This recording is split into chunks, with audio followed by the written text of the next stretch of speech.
Dream to become the next Sir Isaac Newton or Albert Einstein? Learn from the master.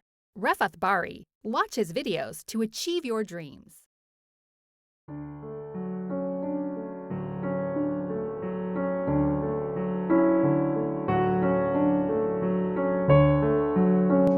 folks, welcome to the second lecture of linear algebra. This is Refath Bari. Today we're again looking at linear equations and vectors. So I want you to get started with this do now, but before we get started, let's take a look at the structure of the lesson. Do now we're going to be doing matrix vector multiplication. For the lesson we're going to be doing linear equations, and for the exercise we're going to be again doing matrix vector multiplication. So go ahead, try the do now.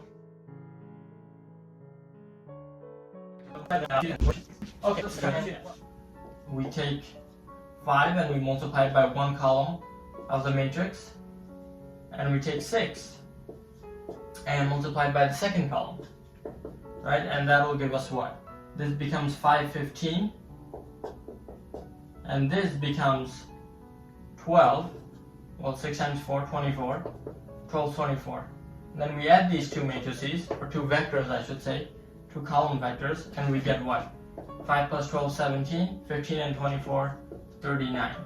So that means the results of this matrix vector multiplication is 17 and 39. So pretty easy.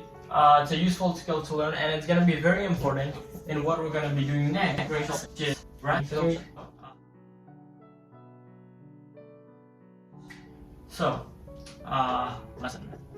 Okay, so now we're going to focus on the linear equations, and I have just the right example for you right here. So if you recall, in our previous lecture I had 2 equations and 2 variables. Now I have 3 equations and 3 variables. So how do we approach this problem? Our goal is to find what x, y, and z is, right? So once again, we approach from the 3 perspectives. Number 1 is our row picture. What do we do in the row picture? Well, remember, we take a look at the rows of our matrix, our system. So our first row is going to be, well, let's first draw out our coordinate plane. Okay, so our first row is x plus 2y plus 3z is 6, right? So how do we graph that? Well, this is a plane, right? We're no longer in 2D, so instead of a line, we have a plane. So a plane is determined by 3 points, just like a line is determined by 2 points. So I need 3 points to determine this plane. And turns out I already have some ready. 0, 0, 2 satisfies this. 3 satisfies 0, 0, 1, 2 satisfies. So I have 3 points. I can graph my plane. My first point is x, y, z. So we're going to be here. Second point is here in the y-axis, right? X, y, z. And last point is 6 in the x-axis.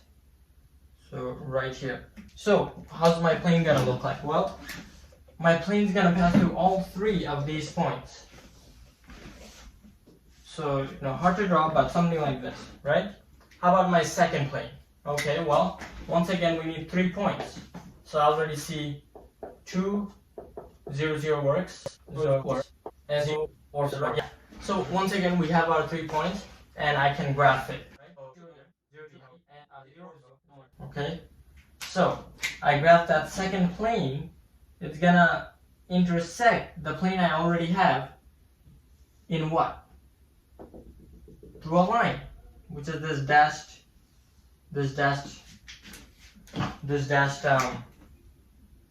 thing you see right here. So my first 2 planes will intersect each other in a line. And now my last plane, I'm not gonna take the 3 points because, waste of time, but my last plane is gonna cut this line such that my 3 planes intersect exactly at 1 point. And this is the point we want to find, this point. You can see the row picture is very complicated, and it doesn't really help us figure out what that point is. But at least it gives us a clear visualization. Okay, so let me write down what the row picture was. 3 planes intersect at a point. Okay, next we're going to be going to our column picture. So let's take our three equations. Find out. So my column picture, we're going to have 4 columns. And now I'm going to put them in a matrix, right? How do I put all of this in a matrix? Well, I take all the numbers and I just put them in. 1, 2, 6, 2, 5, 3, 6, right? And then I put the variables I'm looking for in a column vector, right? And that's supposed to equal the vector I'm looking for, 6, 4, 2. Now, from the do now, you should know how to expand this, right? Remember in the do now, we looked at matrix vector multiplication. So now we know how to expand this. We take the first entry of the column vector and we multiply it by the first column of the matrix. So this becomes x, 1, 2, 6. Likewise, y, 2, 5, minus 3. And lastly, z, 3, 2, 1. Okay, and that's supposed to equal this. Now, what this is basically saying is that some linear combination of this vector, and this vector is going to give me the vector I want, 6, 4, 2. So to find that combination, I can, so my first vector is 1, 2, 6, right? So we go 1 this way, 2 this way, and 6 up here. So it's somewhere here. Second vector is 2, 5, minus 3. So, so now, 2, 5, minus 3. Last one is 3, 2, 1. So 3, 2, and 1. So somewhere right here. So those are my 3 vectors, right? And the vector I want is 6, 4, 2, right? So 6, 4, 2 is going to be what? 6 in the x, 4 in the y, and 2 in the z. So actually, let me draw it in blue. So this is the vector I want. And what does that look like? 6, 4, 2. Yeah. What does that look like? That looks like 2 of a vector I already had. It looks like my z vector scales up by 2 times, right?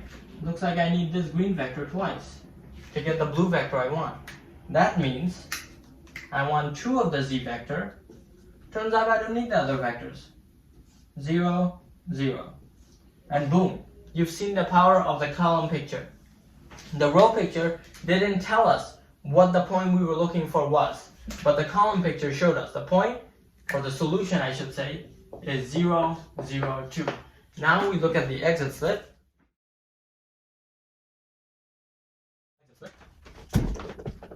Okay, again, I want you to multiply 2 matrices. So okay. So try it out, and I'll be back in a few seconds. Okay, so you tried it out. Let's see how we can do it. Once again, take the first entry, take the first column, right? Now, before I actually do the math, you should try to predict what my answer will be. Hopefully, the answer will shock you. So, this becomes what? 17 times 1, that's a good 17. 19 times 0, that's 0. 19 times 1, that's just 19. And if I add these two, I end up with what I started. Why? We'll figure out in the next lesson. Thank you for watching. Subscribe to Bari Science Lab to fall in love with math and science, especially programming.